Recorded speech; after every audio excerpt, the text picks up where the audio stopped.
Om Shri Sai Nadhaya Namaha. Sri Sai Satcharitra, chapter 1.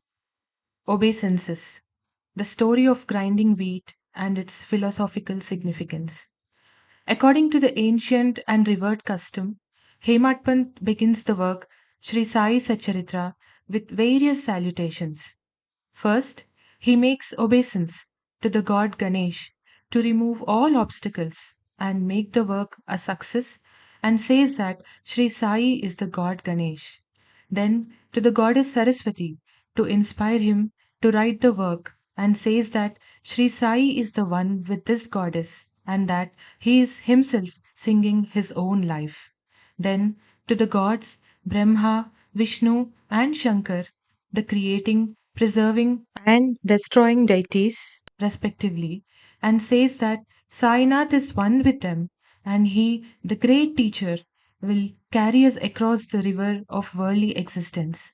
Then, to his tutelary deity, Narayan Adinath, who manifested himself in Konkan, the land reclaimed by Parashurama from the sea, and to the Adipurush of the family. Then to the Bharadwaj Muni, into whose Gotra he was born, and also to various rishis Yagnavalkya, Bhrugu, Parashar, Narad, Vedavyas, Sanak, Sanandan, Sanat Kumar, Shuka, Shaunak, Vishwamitra, Vasishtha, Valmiki, Vamadev, Jaimini, Vaishampayan, Navayogindra, etc., and also modern saints such as Nivrutti, Gnanadev, Sopan, Muktabai, Janardhan, Eknath, Namdev, Tukaram, Kanha, and Narahari, etc. Then to his grandfather Sadashiv, Father Raghunath, his mother who left him in his infancy, to his paternal aunt who brought him up, and to his loving elder brother. Then to the readers and praise them to give their whole and undivided attention to his work. And lastly, to his Guru Sri Sainath, an incarnation of Sri Dattatreya, who is his sole refuge and who will make him realize that Brahma is the reality and the world an illusion, and incidentally to all the beings in whom the Lord God dwells. After describing in brief the various modes of devotion according to Parashar, Vyasa, and Sandilya, the author goes on to relate the following story.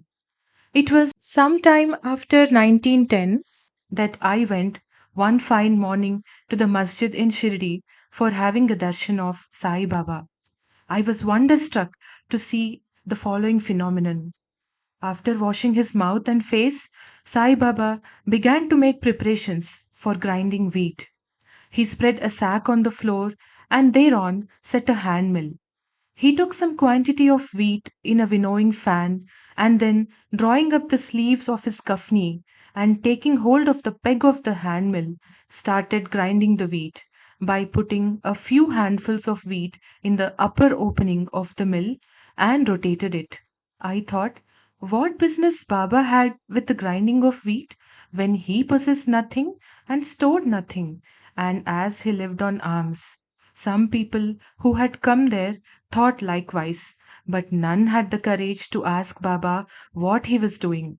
Immediately, this news of Baba's grinding wheat spread into the village, and at once men and women ran to the masjid and flocked there to see Baba's act.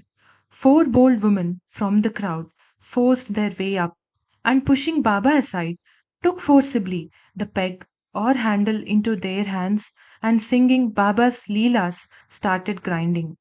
At first, Baba was enraged, but on seeing the woman's love and devotion, he was much pleased and began to smile.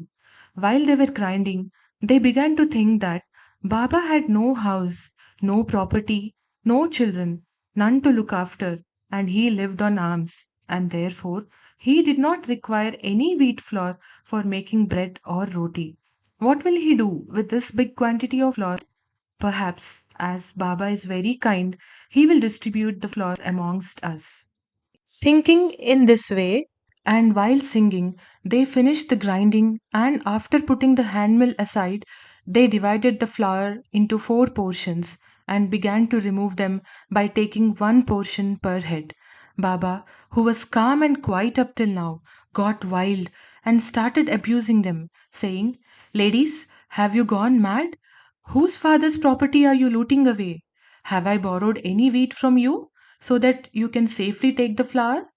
Now do this. Take the flour and throw it on the village borders." On hearing this, the women felt abashed and, whispering amongst themselves, went to the outskirts of the village and spread the flour as directed by Baba. I asked the Shirdi people, what was this that Baba did? They replied that as the cholera epidemic was spreading in the village, this was Baba's remedy against the same.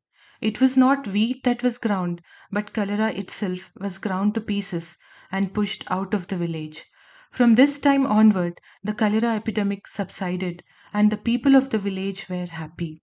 I was much pleased to know all this, but at the same time, my curiosity was also aroused. I began to ask myself what earthly connection was there between the wheat flour and cholera? What was the causal relation between the two, and how to reconcile them? The incident seems to be inexplicable. I should write something on this and sing to my heart's content Baba's sweet Leelas. Thinking in this way about this Leela, my heart was filled with joy, and I was thus inspired to write Baba's life, the Sai Satcharitra. And as we know, with Baba's grace and blessings, this work was successfully accomplished.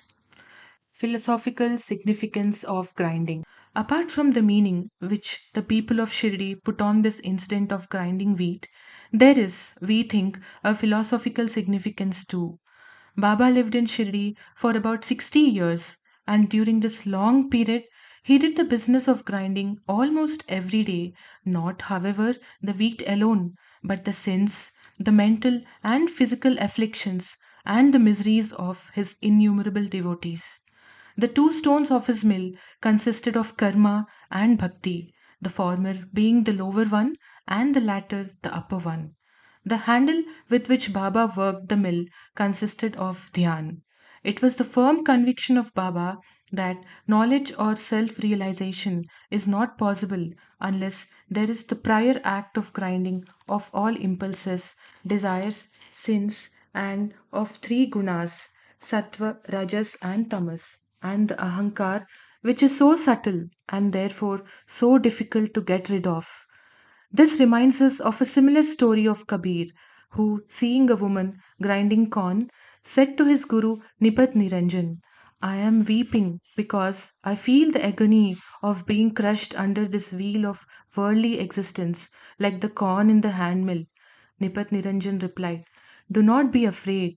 Hold fast to the handle of knowledge of this mill as I do, and do not wander far away from the same, but turn inward to the center, and you are sure to be saved." Port to Sri Sai, peace be to all.